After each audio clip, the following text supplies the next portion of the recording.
So today is September 12th, 2018, and this marks 5 years since the passing of my grandfather, Earle Every year on this day, I always like to do a little something in honor of him, whether that be listening to a song that reminds me of him or posting a picture on social media, just anything really. This year I decided that I wanted to do something a little more special. In December, on December 24th, will mark 3 years since the release of my documentary called Earle. So I thought that today, in his honor, I would create a video for you guys sharing how I created my documentary, how it all came about, the process, and just everything that I went through. So yeah, let's get started. So first things first, how did I come up with this idea? Basically, my junior and my senior year of high school, I attended a school called Cuyahoga Valley Career Center, and I was in their media technology program. My main reason why I went there was because at the time I was really into video production as well as photography. So I saw this as a really great opportunity to learn more about these things, better my skills, and you know, just see what it had to offer me, I guess. So when we were seniors, we were assigned an independent project where basically you could just take everything that you learned junior year and incorporate it into a project senior year that you create, and it can be absolutely anything that you wanted. It was the summer before going into my senior year of high school. One day I just happened to be thinking about the independent project and what I was going to do, and suddenly I remembered one time my mom and I don't remember where we were going, but I remember we were in the car and we were just talking about my Grampy. This had maybe been a few weeks after he passed, and she said to me, you know, it's too bad that you didn't take your video camera with you when we went and visited him in the nursing homes. You know, you could have put something together. So that was always another thought of mine that I had. I was like, I could have put something together. And then suddenly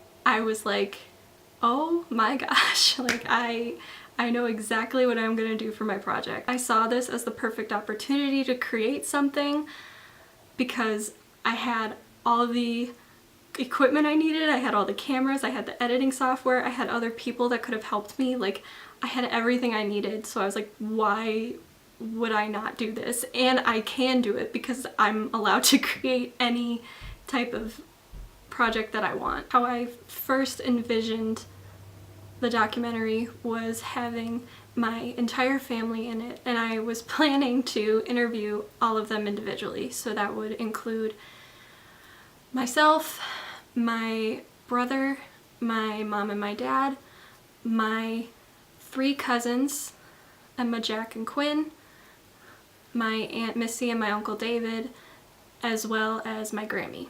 So the time had finally come around. It was probably like end of October, beginning of November when we started our pre-production process for our independent projects. My teacher started to explain to us the rubric and how he was going to be grading it. Basically what he told us was that we only had a month to create our projects. So as he was explaining this to me, I'm thinking to myself, how in the world am I going to make any of this work? How am I going to find the time to interview every single person in my family when all of the kids are at school? My oldest cousin Emma was at OSU at the time, so she was all the way in Columbus in college. All the adults are working.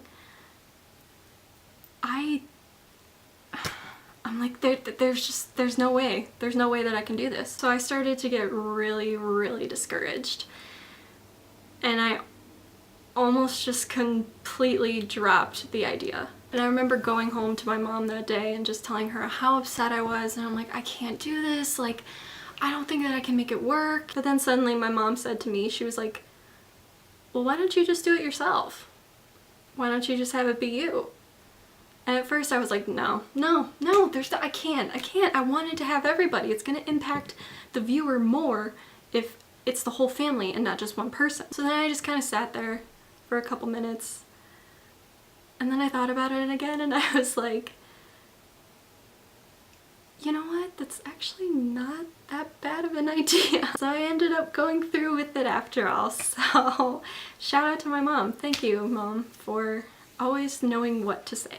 One of the cool things that we were allowed to do with this independent project was ask other students in the class for help if we needed it. But for me, I thought, you know, I don't think I really need anybody's help with this, because all the hard work that I really needed to do for this was particularly editing. The only thing I had to film was just my interview, and it's not like I needed a big crew of people for that anyway. I just needed somebody to press the record button, you know? So I guess I didn't do this project completely alone, but I did have one of my really good friends from my class help me filming the interview. Her name is Alyssa, and I just trusted her most because, like I said, she was just a really great friend of mine in school, and this was going to be a really emotional thing for me to do, and I wouldn't have wanted anybody else to help me with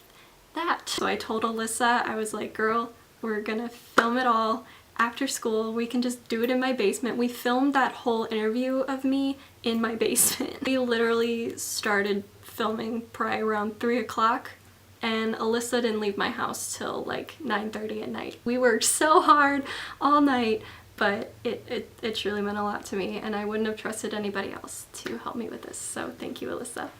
I love you.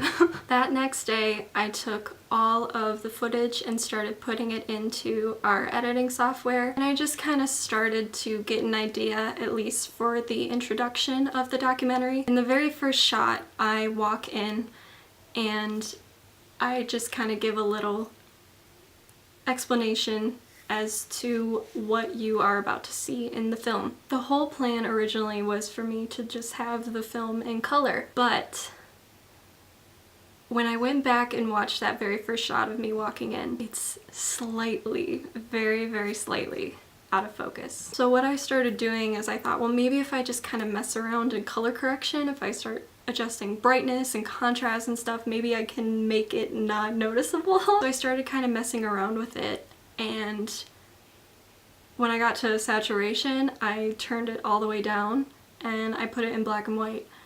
And I was like, okay, I think that actually might work. That's the secret. That's why I decided to make the film in black and white, because of that one first shot. But hopefully it passed. Hopefully nobody noticed that that first shot's a little out of focus. So from there is where all of the hard work for me began. I decided to be very, very secretive with my project. I did not tell anybody in my class what I was doing. Everybody in my class knew that I was creating a documentary about my Grampy. They just didn't know exactly what about my Grampy. And I wanted to keep it that way because I felt like if they would have known what it was about, it wouldn't have had that strong of an impact on them as if they didn't know at all. I was just very like isolated throughout this entire process. This project just became my life for the next month. I did everything myself. I gathered all the pictures, I gathered the music, I gathered the home video, I edited it. I think what kept me so determined was, number one, we had a deadline, and I knew for sure that this was going to be a very long film that I'm creating here, and two, just, you know, it being such a personal type of project that I'm creating, I just really wanted it to be good, and I wanted it to be special and just the best that I could make it. I had so much fun doing this. I loved the stress. I loved the hard work. I loved it all.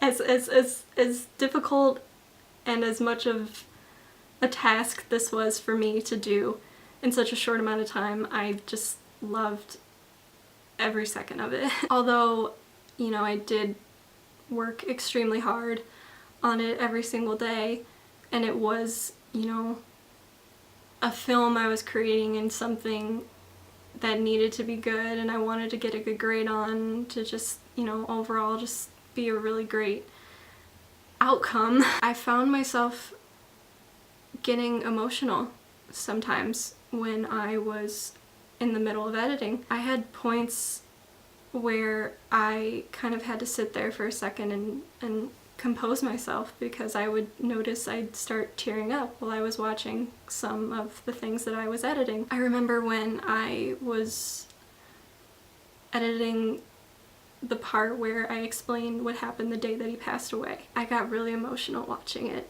and I was trying to kind of hide my face from everybody. I didn't want anybody to see that I was crying, but yeah, I started to get a little emotional. You know, this is my Grampy, and this is what happened to him. This is a real, true, personal story that I experienced, and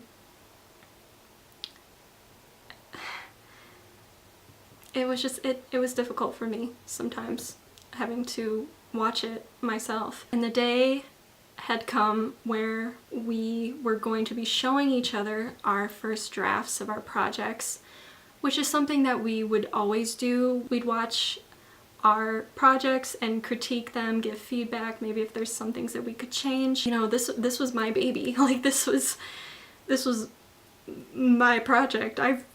I'm the only person that has been watching this whole thing and creating this whole thing. Nobody has seen any of this. I'm about to just completely expose myself and be so vulnerable and share, you know, one of the toughest times I'd ever gone through in my life. All of a sudden my teacher is just like looking through his computer and he's like, all right, now it's time to watch Hallie's film. And my stomach just dropped. I did not look at anybody. I had my arm like resting on my desk, just watching it and just not moving. I remember shaking, like I was shaking all over my body. Within the first minute of the documentary, you could hear a pin drop. It was so dead silent in there. And it was the entire time. And then it ended. And my whole class just clapped for me, and they just said just the nicest things about it. You know, they told me that they felt like they were watching a real documentary, and they said the music was just spot on. They loved the home video, they loved the pictures that I used, like they just loved everything about it. I was just so overwhelmed by everybody's response to it that I just got so emotional in front of all of them, and I was just like, thank you guys so much. That just really meant a lot to me, because I was so scared. I was so scared to expose myself like that, and they had nothing but good things to say about it. It really meant a lot to me. It really did. I had decided that I was going to upload the film on Christmas Eve. And the reason why I picked that day was because it's such a symbolic day for my family and I. You know, I talk about it a lot in the beginning of the film, just growing up, how we would always go over my Grammy and Grampy's house on Christmas Eve, and it was just the one day that we all looked forward to the most in the year. And I had my final project done. It was all done and ready, and I just kind of saw that as the perfect day to upload it. I'm like, why would I not pick any other day? Obviously, you know, my parents were fully aware that I was creating a documentary about my Grampy. They just had never seen any of it, because 99.9% of the time I was working on it at school. I was just, I don't know why I was so scared to show them. I think it was just because I knew how emotional and sad this film was to watch, and just knowing, I think, that they experienced this with me, just having to go back and relive that, if that would just be too difficult for them. But my whole family loved it, and they absolutely loved it, and told me that I just did a wonderful job. So I was kind of worrying about nothing, I guess. But I think, you know, that meant even more, just, you know, that my family loved it just as much as everybody else. When I look back at this, you know, this is definitely a project of mine that I am most proud of. And I've never worked so hard on something before in my entire life.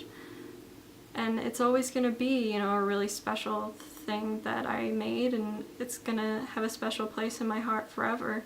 The two main things that I really wanted from this film was, one,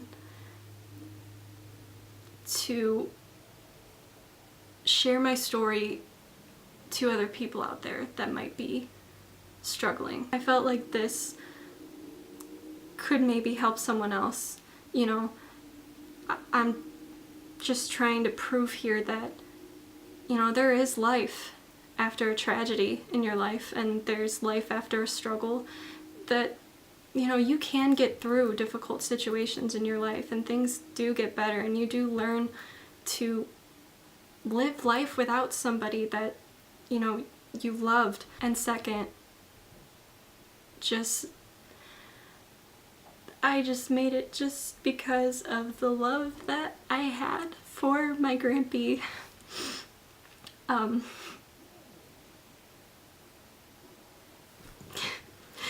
I miss him. And I think about him all the time.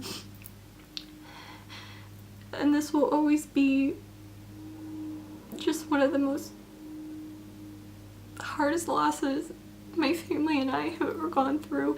But at the same time, you know, I know that he's at peace, and he's where he needs to be, and he's not suffering anymore.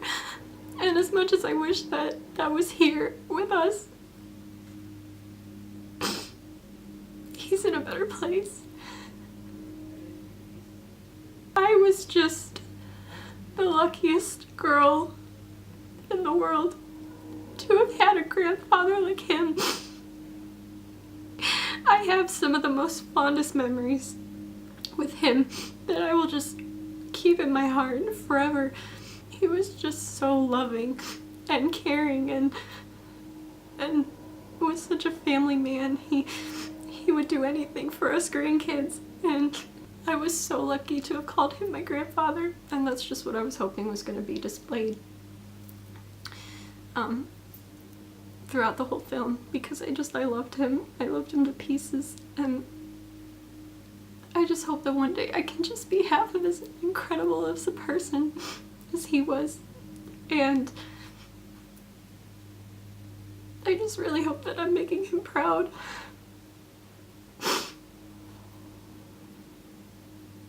Oh. Okay. So yeah, that was my whole experience with creating this documentary, Earle. I hope that you enjoyed this video. If you have not yet seen my documentary, Earle, I will leave it down below. I will leave the link to it if you would like to go ahead and watch it. It really, really would mean so much to me if you did still. After all this time, it really does mean the world to me if you watch the film and let me know what you think. If you have any other questions as far as the creative process of making this, you can go ahead and ask me anything, and that's it. My name is Hallie, and this has been Earle behind the documentary.